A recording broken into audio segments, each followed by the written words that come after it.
अगर आप भी एफएसएम कॉलिंग दूसरे नंबर से करते हैं, अपने रजिस्टर्ड नंबर से नहीं करते हैं, तो आपको प्रॉब्लम होने वाला है।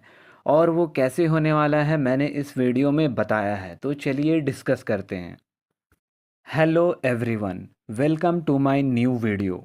अगर आप भी एफएसएम कॉलिंग अपने दूसरे नंबर से करते हैं, अपने पर्सनल नंबर से, और जो रजिस्टर्ड नंबर है, जो कंपनी में आपका नंबर डेमो प्लान के लिए एक्टिव हुआ था, अगर उस नंबर से आप कॉलिंग नहीं करते हैं तो एक बहुत बिग इशू होने वाला है। क्योंकि पहले जितना भी जेसीएस थी, बहुत से जेसीएस अपने सेकंड नंबर से कॉलिंग करती थी, तो वो पकड़ी नहीं जाती थी। कोई इशू भी नहीं हो रहा था, लाइक कंपनी डिटेक्ट नहीं कर पा रहा था। और थोड़े समय के बाद डिटेक्ट भी करने लगा कि हाँ, कि ये जेसीए दूसरे नंबर से कॉलिंग कर रही हैं। तो सभी जेसीएस को इंस्ट्रक्ट किया गया कि अपने मेन नंबर से, रजिस्टर्ड नंबर से ही कॉलिंग करें। लेकिन अभी भी बहुत से जेसीएस दूसरे नंबर से कॉलिंग करती हैं। लेकिन जो एक नया नियम लागू हुआ ट्राई के अनुसार 1 सितंबर 2024 से, जो कि बहुत से जेसीएस भी पूछने लगी थी कि 1 सितंबर से नया नियम, नया रूल्स लॉन्च होने वाला है, तो क्या ये जेसीए कॉलिंग बंद हो जाएगी। मेरे वीडियोस में भी, मेरे पोस्ट्स में भी बहुत सारे कमेंट्स आ रहे थे कि क्या जेसीए कॉलिंग बंद होने वाली है सर। तो मैंने डायरेक्टली कह दिया था कि नहीं, इन सब से जेसीए कॉलिंग का कुछ लेना देना नहीं है। तो मैंने ऐसा क्यों कहा था? क्योंकि कंपनी आपको, आपसे एक नंबर लेती है, जियो नंबर, और उसमें आपका डेमो प्लान एक्टिव करवाती है और वो नंबर रजिस्टर करवाती है टेलीमार्केटिंग कॉल्स के लिए। ठीक है। और जो 1 सितंबर से आपका और जो 1 सितंबर से आपका जो नया नियम लॉन्च हुआ, लागू हुआ ट्राई के अनुसार, वो ये है कि जितने भी लोग अपने प्राइवेट नंबर, पर्सनल नंबर से टेलीमार्केटिंग कॉलिंग करते हैं, या इंश्योरेंस फ्रॉड, इंश्योरेंस के लिए आपको कॉल करते हैं, या बैंक लोन के लिए कि सर आपका लॉटरी लगा है या आप बैंक लोन लीजिए, ये सब स्कैम वगैरह होता है, तो वो अपने पर्सनल नंबर से करते हैं।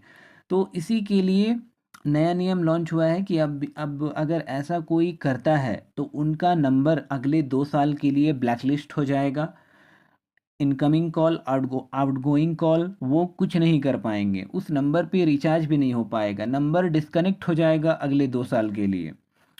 तो ये जो है ना नया नियम, ये हम जेसीएस के लिए भी लागू होती है।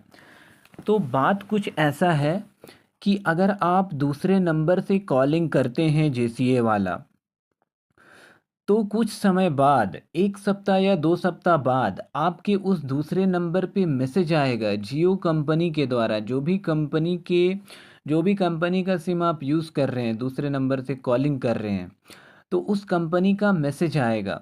जैसे कि मान लीजिए कोई जेसीए है, दूसरा कॉलिंग कर रही है, दूसरे नंबर से कॉलिंग कर रही है, तो उनके नंबर पे जियो से ऑफिशियली मैसेज आएगा कि dear customer please note that as per regulations only bona fide registered telemarketing connections can be use for telemarketing purposes. तो ये जो है ना, बहुत से, लाइक मेरे एरिया में कुछ कुछ जेसीएस दूसरे नंबर से कॉलिंग कर रही थी, तो उनके नंबर पे भी ये एसएमएस आया है कि अगर आप अपने पर्सनल नंबर से टेलीमार्केटिंग कॉलिंग करती हैं तो ये नंबर आपका डिस्कनेक्ट हो जाएगा।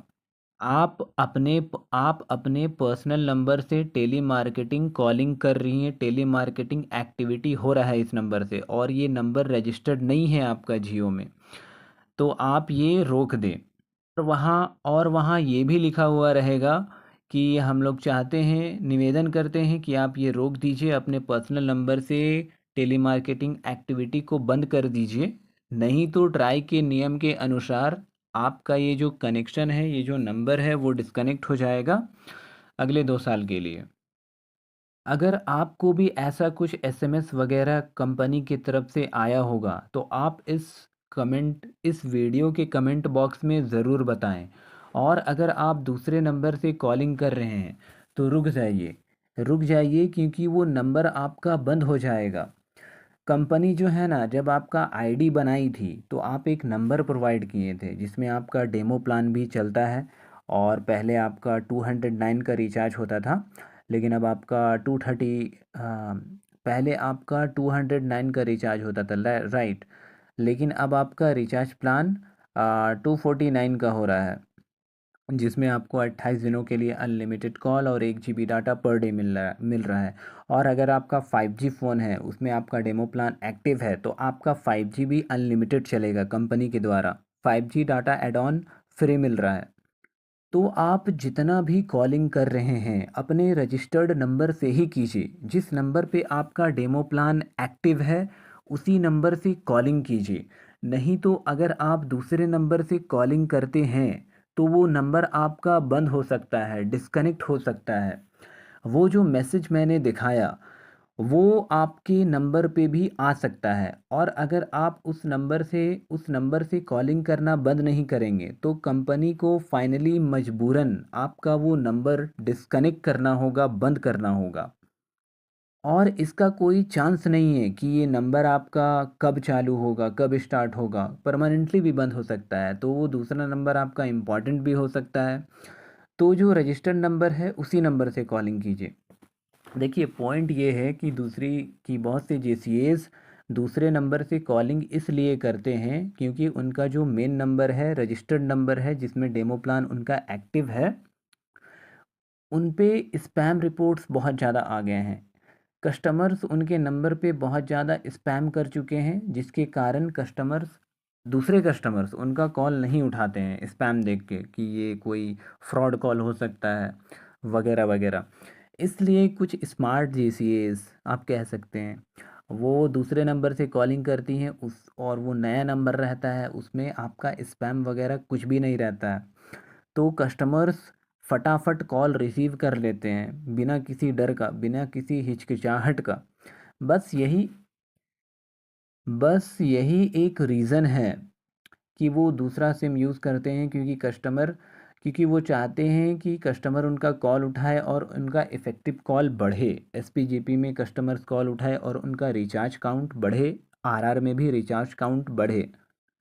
लेकिन अब ये यूज़ नहीं करना है, नहीं तो आपका वो नंबर जो रजिस्टर्ड नंबर नहीं है वो आपका बंद हो जाएगा। तो इसका क्या सॉल्यूशन है? बहुत सारा वीडियोस भी आप देखे होंगे कि स्पैम स्पैम रिपोर्ट्स जो आ गया है नंबर पे उसको कैसे हटाएं। तो ये बहुत लॉन्ग प्रोसेस है और बहुत समय लगेगा इसे हटाने में। तो मैं यही सजेस्ट करूँगा कि अगर आपका स्पैम रिपोर्ट्स आपके कंपनी वाले नंबर पे 100 या 80 प्लस है या 100 से ज़्यादा है तो आप नंबर चेंज करवा दीजिए। आप जिस भी लोकेशन में हैं, आप जहाँ भी कॉलिंग करते हैं, तो आप अपने सर से कांटेक्ट करके उन्हें बोलिए कि मैं अपना कॉलिंग नंबर चेंज करना चाहती हूँ। तो आप एक नया सिम कार्ड परचेस कर लीजिए और वो नंबर आप सर को दीजिए, तो वो सर आपका नंबर रजिस्टर्ड करवा देंगे, आपका डेमो प्लान एक्टिव हो जाएगा उस पे, तो आप नए नंबर से कॉलिंग कीजिए, कस्टमर्स कॉल आपका रिसीव करेंगे। लेकिन 1 सितंबर के बाद जो ट्राई ने नया नियम निकाला है, नया कानून निकाला है, उसके अनुसार आप दूसरे नंबर से कॉलिंग नहीं कर सकते हैं, क्योंकि वो आपका पर्सनल नंबर है, कंपनी के द्वारा रजिस्टर्ड नंबर नहीं है। तो आप उस नंबर से कॉलिंग नहीं कर सकते हैं। तो ये थी इन्फॉर्मेशन दूसरे नंबर से कॉलिंग करने के रिगार्डिंग। मिलते हैं आपसे एक नए वीडियो में नए टॉपिक के साथ। Thanks for watching this video.